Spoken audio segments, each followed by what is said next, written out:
1 2 3 4 5 6 7 8 9 10 10ता गासै 50 बिफां गायनोसै 50 बिफां गायनोसै 10 दाल बिफां गायनोसै आरो बिफाङानो जाबाय अरिजिनेल थाइजौ अरिजिनेल न'नि थाइजौ आङो मोनसे समावहाय बिफांनि बे जानाय थाइजौ फिथाइफोरखौ बेगरखौ फोना होदोंमोन बेनिफ्राय रज'बाय आरो रज'नानै दायो माने फांसे फांसे मोजां फुलि जाबाय आरोना फांसे फांसे गोग्गोम फुलि जाबाय दा 10 दाल फुलि थाइजौ बिफांनि फुलि ओमफ्रायहाय जोङो दिनैनि सानावनो गायनोसै आरो गिबियावनो बयखौबो खुलुमनानै लानाय जाबाय आरो आंनि चेनेलाव नोंथांमोनखौ बयखौबो बरायनानै लानाय जाबाय ओमफ्राय जोङो बिफां फांसे दानोब्ला गोबां बिफां गायनांगौनो ओंखायनो जोंहाबो न'हा गोबां बिफां दाननाय जाबाय दा बय न' बानायनाय माबानाय खामानियावहा सोरगिदिं बारि बागानावहाय माने बिफां लाइफां गैयानो जाहैदों ओंखायनो बे 10 दाल बिफांखौ दिनै गायनोसै आरो जों रानि आं मिलायनानै गोरोबनानै ना रानि गायनोसै ओमफ्राय नोंथांमोना भिडिअखौ जोबजासिम नायलां आरो रानि नोंखौ मोनसे कुइसन खालामनो सानबाय मा हाया गिबियावनो बुंदो बुहुमनां मुलुगनां आबहावा सान माब्ला फालिनाय जायो 5 जुन वाह 5 जुन ना मुलुगनां आबहावा सानखौ गासै 5 जुनाव फालिनाय जायो आरोना 5 जुन आरो आंनि चेनेलखौ बांसिन गथ'फ्रानो नायनाय जायो आं मिथियो ओंखायनो गथ'फोरनिसिम माने गोसो लाखि जिखि जाया आनजादफ्राव फैयो ओमफ्रायहाय मुलुगनां आबहावा सानखौ 5 जुन खालाराव फालिनाय जायो ओमफ्राय आरो रानि आरोबाव मोनसे सोंबावनोसै ओमफ्राय फरेस्टमेन अफ इण्डिया होननानै सोरखौ मिथिनाय जायो सोरखौ बुंनाय जायो बुं forest man of India Jadav Payeng Jadav Payeng नङा जाम्बि जादब पायें येस जादब पायें फरेस्टमेन अफ इण्डिया गथ'फोर गोसो लाखि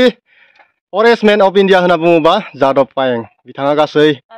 गोबां बिफां गायदोंमोन आरो फरेस्ट खालामदोंमोन बुरलुंबुथुर दैमा सेरावहाय गोबां बिफां गायदोंमोन आरो बिथाङाहाय भारतबर्षनिफ्राय भारत हादरनिफ्राय पद्मश्री बान्था मोनदोंमोन 2015 मायथाइयावहाय ओमफ्रायहाय जादब पायेंखौ बयबो फरेस्टमेन होननानै मिथियो रानि ओंखायनो जोंबो दिनै गायनोसै आरोना जादब पायेंनि बायदिनो औ ओमफ्राय नायदो जोंहानि थाइजौ बिफां फुलिफोरखौ नै आङो फांनैसो बेगर फोनानै होदोंमोन गरनैसो बेगर फोनानै होदोंमोन आरो नै दायो देरबाय वाव बिराद मोजां फांफा थाइजौ बिफां जाबाय आरोना गासै 10 दाल दङ बेयाव आरो फिसा फिसौ गासैबो लानानै गायनोसै ना रानि मा होनना बुङो गथ' गथायफोरखौ लानानै बानानै गायोबानो बिराद बिफां रज'यो फिथाइ थायोनो ओंखायनो दा जोंबो गथ' गथायफोरखौ बाना लानोसै आरो ना रानि बाना लानानै गायनोसै आरो बे थाइजौ बिफांफोरखौ नायदो इनभाइरनमेन्टेल सानाव गायनांगौमोन माने 5 जुन आबहावा सान बे सानावसो गायनांगौमोन नाथाय जोंनिया एसे लेट जाबाय थेवबो जेबो नङा बिफां गायनायावहा जेबो बादा गैया गायनोसो नांगौ फांसे दानब्ला 10 दाल गायनांगौ गथ'फोर उन्दै उन्दै फंबाय बिनानाव नोंथांमोन ओमफ्राय नोंसोरखौ बुंदों ना फांसे दानबा 10 दाल गायनांगौनो ओमफ्राय जोंनि बुहुमाव गोबां बिफां लाइफांनि आंखाल जाबोदों अक्सिजेननि थाखाय बा गोबां ग्लबेल वार्मिं जाबोदों आरो बेफोरखौ ग्लबेल वार्मिंखौ खमायनो थाखाय ओमफ्राय जोङो बिफां लाइफां गायनांगोन अब्लासो जोंनि बे आबहावाया मोजाङै थागोन गायनोसै गायदो सानैजों लोगो जाना गायदो गोबोर दै गासिखौबो होनांगोन बे थास' बिफांखौ बोख्लायना हो बास बे गनफोरखौ बोखारना हो बास थाइजौ बेफोर नाङि बिफांफोरखौ दानना होनांगोन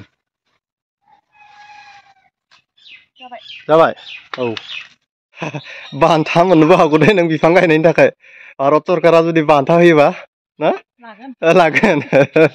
गायनांगौ बिफां गायनाया जेबो गाज्रि बाथ्रा नङा बिराद मोजांसो आरो उन्दै उन्दै फंबाय बिनानावमोन बिफां गायनांगौ दे बिफां गायनांगौ बुहुमखौ माने संरैखा खालामनांगौबा जोंनि बिफां लाइफाङानो मेन ओंखायनो जों जिखि जाया बिफांखौनो गायनो नांगौ आरोना फरेस्टमेन अफ इण्डिया ना जानोब्ला नै बेफोरबायदि बिफां गायनांगोन आरोना थाइजौ आरो देग्लाय बोसोराव जोंहा बिराद थाइजौ थायदोंमोन आरोबाव माने न'आव जानायनि अनगा फाननो हानाय जालायलायथों आरोना फाननो हानाय जालायलायथों ओरैबायदि थाइजौ बागान बानायनोसै जोङो दा ना रानि औ मोजां हो बिफांखौ औ र' बास नै मोजां फांसे थाइजौ बिफां जाबाय आरो ना बैखौ सेफायना बै खाथियाव थानायखौ आरो खैदाल दङ 7 दाल आरो 7 दाल दङ आरो जोङो गासैबो बिफांखौ गायजोबनोसै आरो गायखांनायनि उनाव बैथिं फाखोसे आलासि जानो थांसै आरोना सासे लोगोनाव ओमफ्रायहाय दे मोजाङै गायदो प्लास्टिकखौ बोखाना गायना बिदि खालामना गथ'आबो बाजालायदो नै बिराद फिथाइ थायगोन खोमालै रानि थाइजौआ बाजाथारो माथो बियो नै बेफोर थास'फोरखौ दानना होनाय नै फांसे थाइजौ बिफां नै बिराद फिथाइ थायगोलै नै गथ'आनो सिथाबबाय थाग्रा जाबाय बिफां गायनायनि थाखाय मानोना थाइजौ फिथाइ थायनांगौनो ना राजा जागोन ए जानो हागोन दे गोमोन थाइजौ बास